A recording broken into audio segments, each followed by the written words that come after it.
Hi, I'm Alistair Atkin from Atkin Guitars down in Canterbury in the UK. Today we're going to do a comparison video. This is Tom. You might have seen him on the YouTube channel. So one of the new young bright lights of the YouTube world, taking it by storm. Yeah. So today we have two guitars that are very similar. We've got an OM37 Standard model that Tom's holding there, and we have an OM37 Pre-War.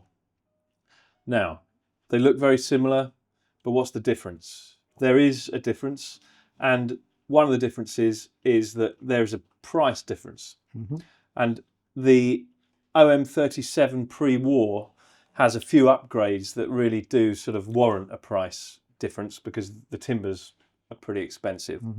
So a standard OM37 has a Sitka spruce top, a baked Sitka spruce top, whereas the Pre-War has a baked Adirondack top. So both are spruce. They are, the Adirondack one is one of those woods that's considered to be of its period. The original instruments that these are based on would have been had Adirondack tops. It's becoming harder to get hold of, so there's not so much about, so there is an upcharge for it. The back and sides, so on your guitar you've got Indian rosewood, which is a brilliant tone wood. It's classic. It is classic. It's cheaper than this though, and this is Madagascan rosewood, which is becoming incredibly hard to get hold of, and I would hazard a guess that we won't be getting a lot more of this in, and if we do, it will be sporadic. We'll probably have to change the spec of this at some point, but yeah, that's got this lovely Madagascan rosewood back and sides. It's the closest thing to Brazilian rosewood on the market without needing CITES for it to travel. So that's a sort of a nice way of getting something that feels very vintagey without having to go down the route of needing special documentation to move your guitar around the world. Massive pain. Massive pain, yeah. Especially if you are touring and out and about. Exactly, it can be. So yeah, this is still a wood that will travel well. So fingerboard and bridge. Yep, both ebonies, aren't they? Both ebony. Ebony beauties. Yeah, so they are the same on both guitars. The pick guards are exactly the same. They both have bone saddles and nuts. But the headstock is another difference. These have Madagascan rosewood, and that's Indian rosewood. Yeah, in and there's subtle differences that not everyone can tell the difference between those two woods when they look at them. But if you know, you know. So there is a premium. Yeah. These guitars have also different neck shapes. So that's got our standard sort of C neck. Classic neck shape. Yeah, it's a sort of comfortable C. It's not too thick. Whereas this has a V neck, and that means this part of the neck, it's been shaved off a little bit more. So you've got that sort of more pronounced V in your hand, which isn't for everyone, but it's certainly got a nice feel. Once you get used to it, it's quite a comfortable. It depends where your hand's falling. I think if you're a thumb over guy, I think a V-neck might work for you. Right. Depends. Yeah. So depends. That's one of the big differences on these two guitars. The main differences. Yeah. They both have the herringbone border. Trim levels all the same on them. Exactly. Same binding and. Okay, so let's hear the OM37 Standard model first.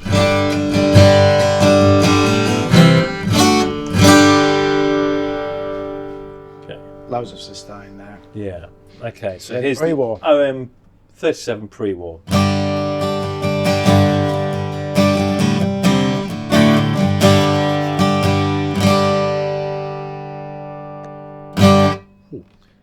I think that's a little bit louder, no? Am I getting difficult to know, really, isn't it?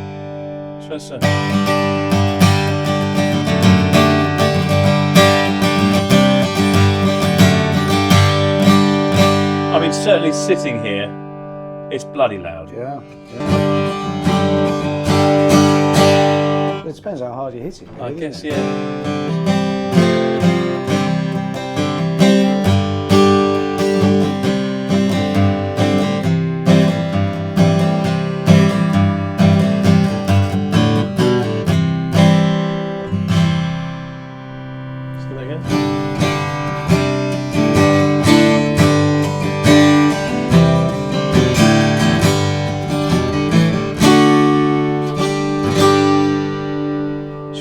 top and see whether we feel that there's an actual... That's it.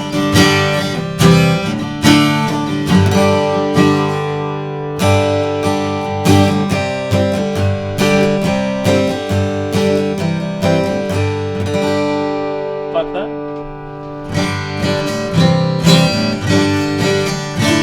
It's the mids, isn't it? There's more. There's definitely more. Yeah.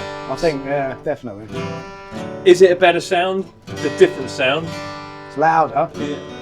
more mid-rangey. Yeah. You can hear this. I'm saying there's a bit more coming out of this, I think.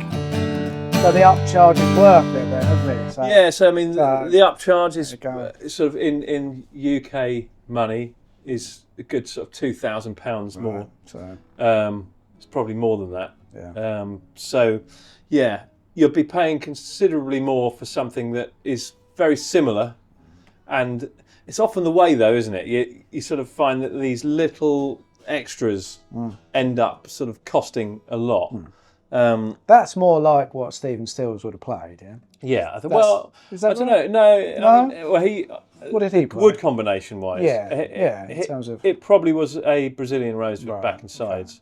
Oh, yeah. I think his main dreadnought was a 50s D28. Right, okay. I might be wrong. If you know about Stephen Stills' dreadnoughts, let us know. But I think it's a 50s D28. And I feel like it probably had Adirondack top, Brazilian rosewood back and sides. A good pair. Buy them both, I say. Yeah. Yes. Anyway, so that's the OM37. This one's the OM37 Standard. That's the OM37 Pre-War. Let us know what you think. Do you have a preference? Maybe that's helped you to decide which one you'd go for. Obviously, you need a bit more money to go for one of those. You also need to try and find one because there's not that many of them out there. So Scarce, rare, probably quite collectible. exclusive, Yeah. better. Yeah. I am. I know. So if you like this video, please like and subscribe. We'll be doing more. Keep following the channel. Thanks for watching.